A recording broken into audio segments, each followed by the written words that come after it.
এই ভর দুপুরবেলায় পুরো বিল্ডিংটাতে এসে আমার গাটা বেশ ছমছম করছে। একাই চলে আসাটা একদম ঠিক হয়নি। এই ছাদের অবস্থা তো বেশ খারাপ, যে কোনো মুহূর্তে ভেঙে পড়তে পারে। এখানে দাঁড়ানোটা মনে হচ্ছে একদম ঠিক হবে না। আমি বরং এই ঘরের ভেতরটাতে ঢুকে পড়ি। এখানের অবস্থাও খুব খারাপ। সারা ঘর অশ্বত্থ গাছের শেকড় ছাদ ফুঁড়ে এসে বেরিয়ে দেওয়ালগুলোকে আঁকড়ে ধরে রয়েছে। কেমন একটা গা ছমছম করা পরিবেশ। ওই দূরে ভাঙা দরজার মধ্যেখান দিয়ে একটা সংকীর্ণ সিঁড়ি দেখা যাচ্ছে। ওই দিকে কি যাওয়াটা ঠিক হবে? মনে হচ্ছে এখানে সাপখোপের আড্ডা রয়েছে। কিন্তু এসে যখন পড়েছি, একবার ঘুরেই নেই। বেশ ঝুঁকিসম্পন্ন কাজ মনে হচ্ছে। দেখাই যাক সামনে কি রয়েছে। ওই যে সংকীর্ণ সিঁড়ি, একদম দোতলায় ওঠার সিঁড়ি মনে হচ্ছে। আশেপাশে কেউ কোথাও নেই। আর পাশে এই যে ঘর, আর এই ঘরের মধ্যে এটা কি পড়ে রয়েছে? বন্ধুরা, আমি এখন দাঁড়িয়ে রয়েছি বীরনগর থেকে প্রায় 12 কিলোমিটার দূরে। আর যদি আড়ংঘাটা বলি, তার থেকে মাত্র 2 থেকে 3 কিলোমিটার দূরে এক পুরনো জমিদার বাড়িতে। কেউ একে বলেন বিশ্বাস বাড়ি, আবার কেউ একে বলছেন ভৌমিক বাড়ি। কিন্তু এইখানে দাঁড়িয়ে আমরা এই বিল্ডিংটা, এই যে অ্যাবান্ডেন্ট বিল্ডিং, এই বিল্ডিংটার ইতিহাস জানার চেষ্টা করব এবং আশা করি আপনাদের খুব ভালো লাগবে। দেখতে থাকেন ভিডিওটি স্কিপ না করেই। এই পোড়ো বাড়িটা বাইরে থেকে দেখলেই কেমন বেশ গা ছমছমে একটা ভাব রয়েছে বোঝা যাচ্ছে। সারা বাড়িটা জঙ্গল হয়ে রয়েছে। এ তো সাপ খোপে পুরো ভর্তি। এর মধ্যে ঢোকাটা কি আদৌ ঠিক হবে? এই উপরে অশ্বত্থ গাছ ছাদের উপরে হয়ে রয়েছে, বিশাল বড় গাছ। যে কোনো মুহূর্তে কিন্তু ছাদটা ভেঙে পড়তে পারে। কিন্তু এত দূর যখন আসলাম, আর বিল্ডিংটার ভেতরে যদি না যায়, সেটা কি ঠিক হবে? বরং ধীরে ধীরে যাওয়াই যাক। তবে একলা এসে ব্যাপারটা ঠিক হয়নি। গাটা কেমন ছমছম করছে। আশেপাশে 2-1 কিলোমিটারের মধ্যে অন্য কোনো বাড়ি ঘর দেওয়ার কিছু নেই। এটা বেশ বিপজ্জনক। দেওয়ালের প্লাস্টার খসে পড়েছে বহু বছর আগেই। এই যে স্তম্ভটা দেখতে পাচ্ছি, এটা দেখেই, এর ডিজাইনটা দেখেই বোঝা যাচ্ছে এটা বেশ পুরনো, কয়েক শতাব্দী প্রাচীন। উপরের অশ্বত্থ গাছের শিকড় ছাদ ফুঁড়ে এসে সারা বিল্ডিং এবং দেওয়ালটাকে পুরো আঁকড়ে ধরে রয়েছে। সাপখোপেরও বেশ ভয় লাগছে। নিস্তব্ধ চারিদিক। আমি আমার নিজের পায়ের আওয়াজটায় পরিষ্কার শুনতে পাচ্ছি। এটা একটা বারান্দা, যার দুদিকে দুটো দরজা, আর সামনের দিকটা পুরোপুরি ওপেন। এই যে দেখুন কিভাবে সাপের মতো একিয়ে বেঁকিয়ে পেঁচিয়ে দেওয়াল বেয়ে বেয়ে ছাদের উপরে ভর করে গাছটা দাঁড়িয়ে রয়েছে। এখানে থাকাটা মনে হচ্ছে ঠিক হবে না। আমি বরং এই বিল্ডিংটার ভেতরের দিকে ঢুকে যাই। এই বিল্ডিংয়ের ভেতরের অবস্থাও মোটেও ভালো নয়। ছাদের অবস্থা তো খুবই খারাপ। আর এই শেকড়গুলোকে দেখে মনে হচ্ছে যেন বড় অজগর সাপ দেওয়ালটাকে পেঁচিয়ে রয়েছে। ওই যে দূরে ভাঙা দরজার মধ্যেখান দিয়ে দেখা যাচ্ছে সংকীর্ণ একটা সিঁড়ি। এই সিঁড়িঘর দিয়ে মনে হয় উপরে ওঠা যাবে। কিন্তু এই দোতলায় ওঠাটা কি ঠিক হবে? ছাদের অবস্থা কিন্তু একদম ভালো নয়। তবুও এসে যখন পড়েছি, একটু বরং দেখেই নেওয়া যাক। এই কাঠের পাটাটা, এইটা মনে হয় কোনো পূজা মণ্ডপের কাজে লাগতো। এটার সামনে গিয়ে এই বাঁদিকে একটা ঘর রয়েছে সিঁড়িঘরের পাশে। এই সিঁড়িঘরের মেঝেতে এটা কি? সিমেন্ট দিয়ে করা কোনো একটা বেদি মনে হচ্ছে। মানে এটাও কোনো একটা ঠাকুর ঘর ছিল। এখানে কোনো কিছু দেবদেবীর পূজা করা হতো। সারা ঘরে কিন্তু আলো যথেষ্টই কম। আর জানলা দরজা তো সব ভেঙে চুরে একাকার হয়ে গেছে। ওই একটা কোনো রকম আধখানা পাল্লা পড়ে রয়েছে। বেশ অন্ধকার অন্ধকার ভাব এই দুপুরবেলাতেই। এই ঘরটারও ছাদের অবস্থা কিন্তু বিশেষ ভালো নয়। কড়ি বর্গার ঘর, তবে কড়িগুলো লোহার মনে হচ্ছে। আদৌ এগুলো ঠিকঠাক আছে কি না কে জানে, যে কোনো মুহূর্তে ভেঙে পড়তে পারে। আমার তো রীতিমতো ভয় লাগছে। যাক, এই ঘর থেকে বেরিয়ে পড়ি। এই পাশের সিঁড়িটা রয়েছে, এখান দিয়ে বরং উঠে দেখা যাক দোতলায় কি আছে। সিঁড়িটা কিন্তু একদমই সংকীর্ণ, তারপরে ফুটো ফাটায় ভর্তি একদম। মনে হয় সাপখোপের আড্ডা এগুলোর মধ্যে। সিঁড়ি ঘরের মধ্যেও একটা ছোট্ট জানালা, একদম ডগ লেগড স্টেয়ারকেস। উঠলাম।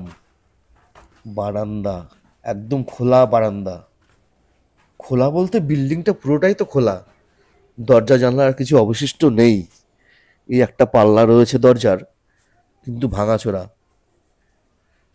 দেখেই বোঝা যাচ্ছে শতাব্দী প্রাচীন এই বিল্ডিং। এই যে কাঁচা লোহার রড জানলাতে লাগানো রয়েছে, আবার নেটও ছিল মনে হচ্ছে কোনো এক সময়কার। এখানকার প্লাস্টারগুলো রয়েছে, কিন্তু বাইরের পোর্শন, ওরে বাপরে, এই জায়গাটা কি!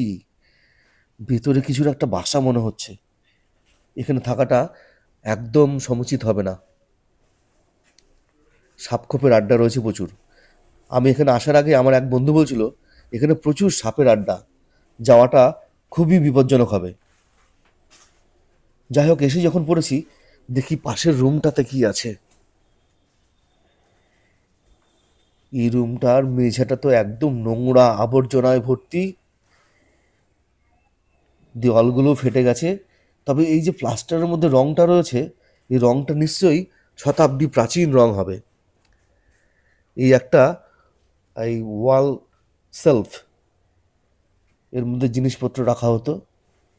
এর কড়ি বর্গাটাও, এই কড়িগুলো লোহার, কিন্তু বর্গার অবস্থা ভালো নয়, ভেঙে পড়তে পারে। আর আমি যে মেঝের উপরে দাঁড়িয়ে রয়েছি, সা- সামান্য হাঁটলেই মেঝেটা থরথর করে কাঁপছে।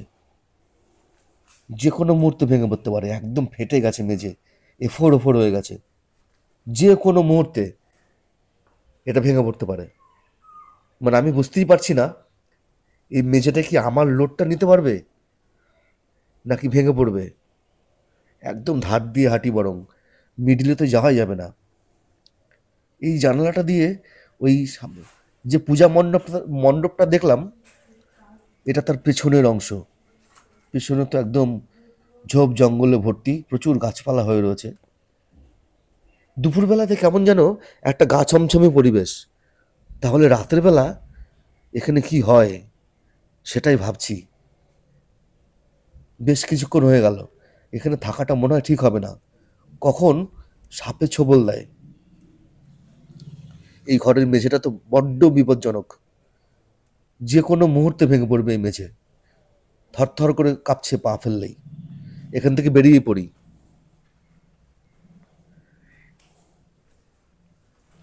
এই জানলা দরজার পাল্লাও নেই, আর এখান দিয়ে পড়ে গেলে একদম নিচে। এই যে ইটগুলো দেখে মনে হচ্ছে এগুলো কিন্তু শতাব্দী প্রাচীন ইট।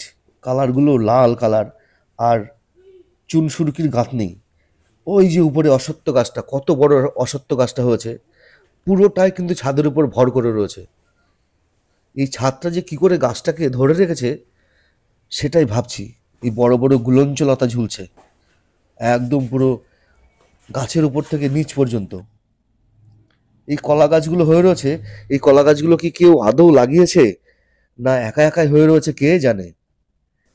থাক, বরং আমি এখন সিঁড়ি দিয়ে নেমে পড়ি তাড়াতাড়ি। এখানে থাকতে আর মোটেও ভালো লাগছে না। সিঁড়িটাও খুব সম্পূর্ণ, আবার থ্রি ফোল্ড, এত সরু যে একজনের বেশি কিছুতেই এখান দিয়ে ওঠানামা করা যাবে না। বাপ রে বাপ! আর প্রচণ্ড ঢালু, এই গ্রেডিয়েন্টটা প্রচণ্ড ঢাল। যাই হোক, উপরটা ঘুরে আসলাম কোনো রকম। আমার বুকের ভেতরটা তো এখনো ধুকপুক ধুকপুক করছে। বাপরে! এই সামনে এই জায়গাটায় আসি, এই জায়গাটা মনে হচ্ছে পূজা মণ্ডপ ছিল, এখানে কোনো পূজা হতো। যতদূর শুনেছি এখানে দুর্গা পূজা হতো। বাইরে বেরিয়ে পড়লাম। এই এত পুরনো বিল্ডিংটা দেখলে বোঝাই যাচ্ছে না কয়েকশো বছর আগে এখানে ধুমধাম করে পূজা অর্চনা চলতো, ঢাক বাজতো, ঢোল বাজতো, কত আনন্দ ফুর্তি, হই হট্টগোল হতো। কিন্তু এখন তার বিন্দু মাত্র চিহ্ন নেই। পুরো পোড়ো বাড়ি অ্যাবান্ডান্ড হয়ে রয়েছে। কত স্মৃতি, কত লোকজন এখানে ঘুরে বেরিয়েছে, জমিদার বাড়ি বলে কথা। দুর্গাপুজোর সময় এখানে কতই না আনন্দ হতো, আশেপাশে গায়ের লোকজন সব এখানে এসে ভিড় জমাতো, প্রসাদ বিতরণ চলতো। আর এখন দেখে সেসব কল্পনাই করা যাচ্ছে না। এই বাইরেটা ঘুরে দেখি, বাইরেও ঝোপ জঙ্গলে ভর্তি। এই বাইরেটাতেও কিন্তু বেশ ভয় ভয় লাগছে। এখানকার একটা স্তম্ভ মনে হয় পুরো ভেঙে পড়েছে, কারণ এইখানটাতে একটা স্তম্ভ থাকার কথা এই ফাটা জায়গাটায়। তা না হলে বিল্ডিংটা তো দাঁড়িয়ে থাকার কথা নয়। এখানে শিকড়ের ভারে বা গাছের ভারে এই স্তম্ভটা ভেঙে পড়েছে। আর এই ঝোপের মধ্যে কিছু একটা নড়াচড়া করছে, আওয়াজ পাচ্ছি আমি, পাখি হোক বা অন্য কিছুই হোক। আর এই যে গাছটা, অশ্বত্থ গাছটা, পুরো গাছটা ছাদের উপর ভর করে দাঁড়িয়ে রয়েছে। তবে বাইরে বেরিয়ে এখন বেশ কিছুটা ফ্রি লাগছে। আর যখন আমি পুরো বাড়িটার ভেতরে ছিলাম, তখন গাটা বেশ ছমছম করছিল। এখন বেশ ঠিকঠাক বলেই মনে হচ্ছে। দাদা আমরা এখন কোথায় দাঁড়িয়ে আছি? এটা হচ্ছে বারহাট্টা। বারহাট্টা গ্রাম। হ্যাঁ, বারহাট্টা। আর এই বারহাট্টা গ্রামে এই যে এখানে একটা অ্যাবান্ডান্ট বাড়ি, পোড়ো বাড়ি আর কি, বহু বছর আগেকার বাড়িটা রয়েছে। এই বাড়িটা কাদের? এই বাড়িটা হচ্ছে হরেন ভৌমিকের। হরেন ভৌমিক। এখন কলকাতায় থাকে। তারা সব কলকাতায় থাকেন। আর এই বাড়িটা কোনো একটা জমিদার বাড়ি বলেই মনে হচ্ছে। জমিদার বাড়ি এটা। কেমন বয়স হতে পারে এই বাড়িটার? এটা অনেক পুরনো বাড়ি। এটা তাও হবে ধরেন 100-150 বছর তো আগে বাড়ি হবে। 100-150 বছর। মানে আমাদের বাবার আমলের মুখে শুনেছি জমিদার বাড়ি ছিল এটা। তারপরে ইনার যে আত্মীয় আছে আমাদের বাড়ির পাশেই থাকে, ঠিক আছে, ইনাদের আত্মীয়। মানে ইনার হচ্ছে ভাই ছিল, ঘোড়াই করে যেত স্কুলে পড়াশোনা করতে, আচ্ছা। ঠিক আছে। হুম। মানে এগুলো আমাদের শোনা কথা আর কি, ঠিক আছে। আচ্ছা আচ্ছা। আমাদের বাবারা হ্যাঁ, এগুলো তো লিখিত কোনো দলিল নেই, লোকমুখে গল্প শুনে যেটা শুনে আসছে ওটাই ওটাই প্রামাণ্য দলিল। আর এই সামনে এই জায়গাটা মনে হয় কোনো একটা নাট মন্দির বা কিছু মন্দির মতো দেখে মনে হচ্ছে, শেপটা দেখে। হ্যাঁ, মন্দিরই এটা আছে আছে পাশে। বললো কালী মন্দির, দুর্গা মন্দির আছে। ওই ছেলেটা ভালো বলতে পারবে। আচ্ছা আচ্ছা। ঠিক আছে। দাদা আপনার নাম? আমার নাম আনন্দ পড়াবানি। আপনার বাড়ি এই গ্রামে? এখানে বাড়ি। এই গ্রামের নাম কি? এটা বারহাট্টা। আচ্ছা, আমরা যেখানে দাঁড়িয়ে রয়েছি এখানে একটা বেশ পুরো বাড়ি রয়েছে বা একটা মন্দির রয়েছে অনেক পুরনো দিনের। এই মন্দির সম্পর্কে একটু কথা বলতাম। এটা দুর্গা মন্দির ছিল, পুরনো, বহুদিনকার পুরনো, প্রায় 200 বছরের। এখন সব কলকাতায় থাকে, মালিকরা সব কলকাতায় থাকে। মালগাড়ি সব কলকাতায় থাকে। তারপরে এখন সব জমি জায়গায় পড়িয়ে আছে, এখন মন্দিরটা পড়িয়ে আছে এখন। এর সামনে একটা দুর্গা মন্দির। এটা দুর্গা মন্দির, পাশে নারায়ণ ঠাকুরের মন্দির ছিল। আচ্ছা, তারপর সামনে বাড়ি ছিল, এখন আর ভাঙাচোরা হয়ে গিয়ে সব এখন বাগান পাগান হয়ে গিয়েছে এখন। তাহলে এই বিল্ডিংয়ের বয়স 200 বছর। 200 বছর হবে, 200 বছরের বেশি। 200 বছরের বেশি।